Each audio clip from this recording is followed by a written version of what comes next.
of Pine Tar and Bacon Grease, written and read by Robert Kipling, illustrated by Dream Studio. My grandfather Robert was only 16 years old when he made the transition from student to working man. Of course, things were a bit different back then. Dropping out of school to pursue a full-time job was a more respectable decision in those days. But perhaps Bobby would have taken off with his own ideas sooner or later anyway. Perhaps he would have made the same decision whether he had society's blessing or not. Or perhaps it had everything to do with the portentous arrival of an ornery uncle. My grandpa was just finishing his sophomore year of high school in Sagerstown, Pennsylvania, when his adventure began. He had been living at home with his father, stepmother, 2 brothers, and 2 stepbrothers since his mother had passed away years before. The spring of 1947 brought with it the arrival of Uncle Floyd. Uncle Floyd was a hardy man. Despite having only 1 lung, he managed to make his living as a lumberjack. When he wasn't busy cutting down trees in upstate New York, he liked to visit his kin. Uncle Floyd took a liking to Bobby amongst the other brothers. He asked him to come with him to work in the summer after school was over. My grandfather's heart leapt at the idea of spending a summer in the wilds, and the prospect of gaining some financial independence only sweetened the deal. Needless to say, he agreed, and spent the rest of his sophomore year dreaming about the adventures he would have come summer. Early in June, Bobby said goodbye to his family, hopped on a bus to Erie, Pennsylvania, and then took his first train ride to a secluded lake in the Adirondack Mountains. He arrived at Uncle Floyd's lumber camp on a beautiful Friday afternoon. Floyd treated Bobby like a man from the moment he arrived. He introduced his nephew to the people he would be working with that summer. There was Frenchie, a World War II veteran who was missing an eye, Alexis, a round little Russian man who earned the nickname Coconuts for his fuzzy, balding head, Big Alex, another rather large Russian who couldn't speak much English but made himself understood by his good humor, the hardy chef and his wife, also French, an Iroquois family, and many others. On Saturday, the camp split up into several groups. Each headed out in a different direction, hauling equipment to secondary camps from which they would operate for the season. Floyd, Bobby, Frenchie, Coconuts, Big Alex, and about 20 others set out on a 3-mile trek along an old logging road and cross-country through the woods to their spot on a little peninsula on the lake. Floyd took the opportunity to teach Bobby the ways of the forest, among other things, how to find his way back by watching his shadow at certain times of day, and what to do if he should run into a bear. Bobby listened casually, unaware of how soon he would have a real chance to put his uncle's teaching into practice.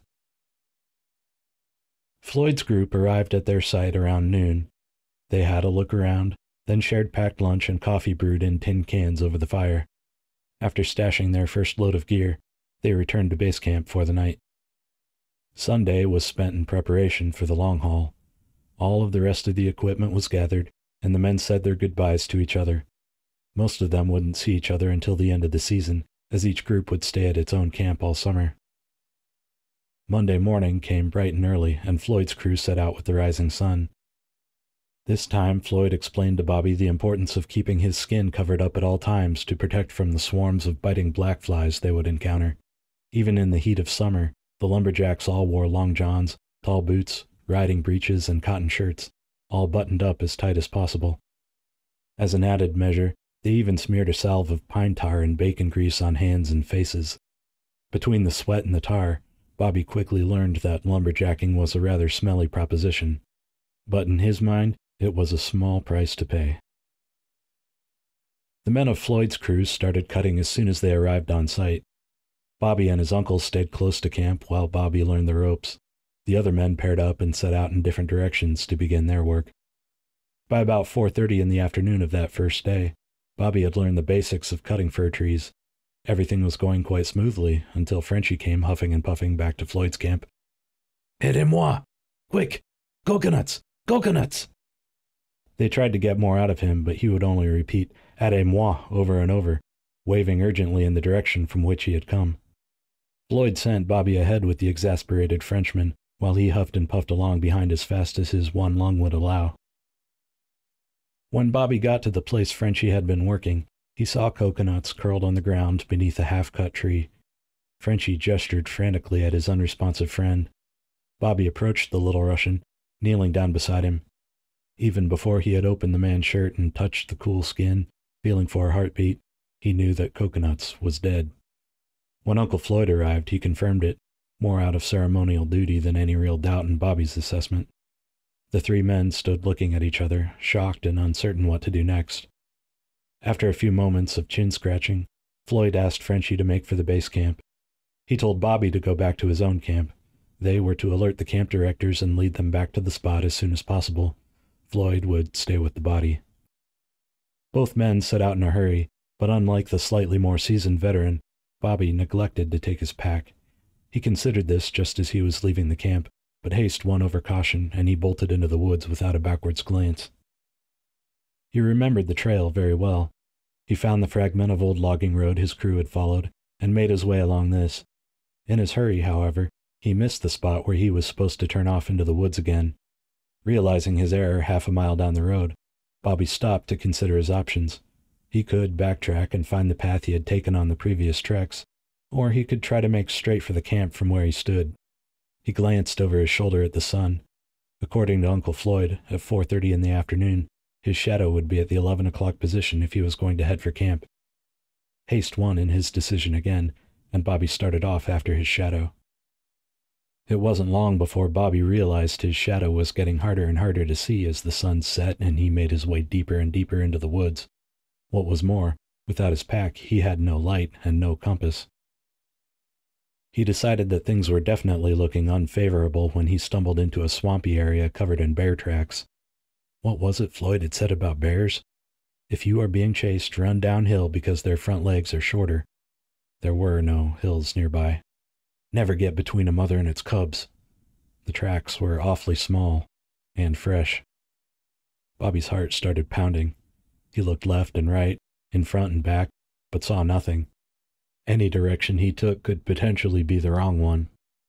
He decided to keep moving in what he thought was the direction of the camp. 50 feet later, he was overwhelmed by the smell of manure. And there, just up the ridge ahead of him, he spotted a jumble of great rocks and what appeared to be a cave. This sight, combined with the smell, left no doubt in his mind that he had come right into the heart of bear territory. He stood frozen for a few moments while he assessed the gravity of his situation, then made an executive decision and took off sprinting in the direction that he felt safest. He ran until he was completely spent, then climbed the closest tree. Clinging to the highest branches, he caught his breath and peered out into the darkening forest. If he could see a light, a wisp of smoke, anything, he would have a chance, but all he saw was more trees. He screwed up his courage and called out for help, louder and louder, deciding that the bears were probably already hot on his trail and it wouldn't matter if he attracted more attention to himself at that point. He got no response. He shivered, chilled by the air at the top of the tree, then looked around at the forest floor below. He saw nothing. He held still and listened for a full minute before he was convinced there were no bears in the immediate vicinity. He shuffled down the tree, made his best guess to regain his bearings, and set out at a jog once more. It wasn't long before his path was completely blocked by a dry gully bordered by a row of thorn bushes. He ran up and down the length of this obstruction, then finally decided there was nothing for it but to belly crawl under the worst of the thorns and scramble up the opposite side. The far bank of the gully was much steeper and easily 20 feet high. Bobby pulled himself up on protruding tree roots. Before he could get to the top, however, he was stopped cold by a tremendous commotion from above. He heard sticks snapping and limbs smashing together and a great scuffling in the brush. He could hear the snuffling and snorting of a huge animal, and he again smelled the overwhelming odor of manure. He had been praying all along that God would not allow him to become lost, even promising his Maker that he'd never sin again. Now he simply prayed that he wouldn't be eaten. A shower of sod and leaves cascaded down from above before all was silent again. Bobby clung tightly to the side of the gully as he strained to keep his heart from beating right out of his chest. After a few moments, he peeked up and over the edge. A rotten stump and splinters of tree littered the clearing, but there was no bear to be seen. A bit further on, however, Bobby saw his first hopeful sight since he had set out. the dark mud of the main logging road. Giving silent thanks to God, he vaulted over the edge and sprinted for the road. It just happened that two lumberjacks were making their way along the logging road towards camp. They saw Bobby coming out of the woods and hailed him. "Hey there, did you see that bear?" one asked. "It was a real monster." "Yeah, tearing up everything in sight," added the other. "Biggest bear I've ever seen." And the first again. "Hey, was that you hollering for help a while back?" Bobby ran up and leaned over on his knees, nodding and gasping for breath.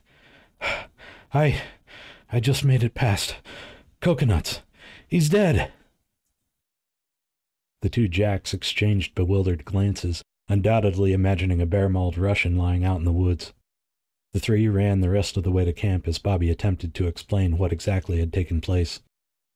It was completely dark by the time they reached camp. Once there, Bobby hardly knew what was happening any longer.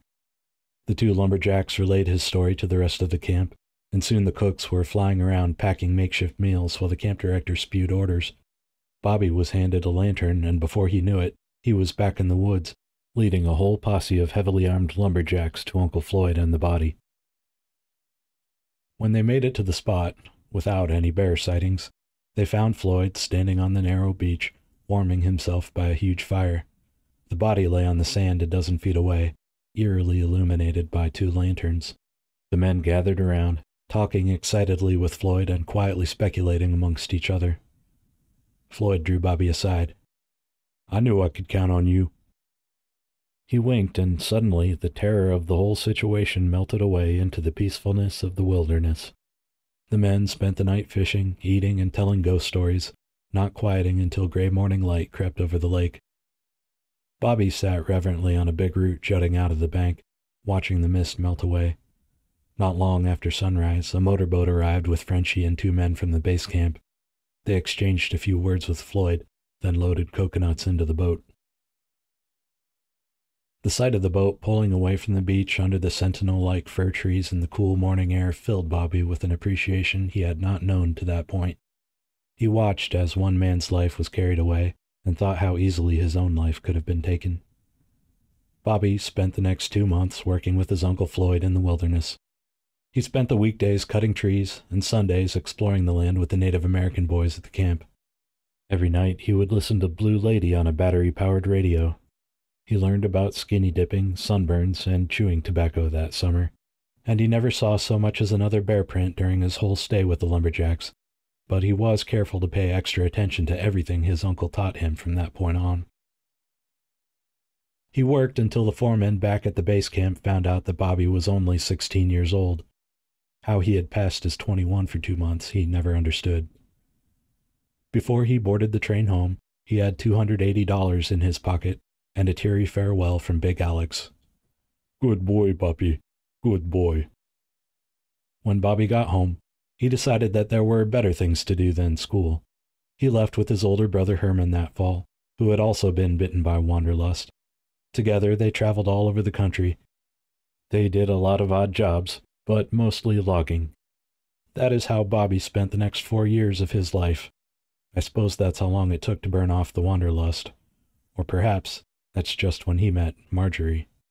But that's another story.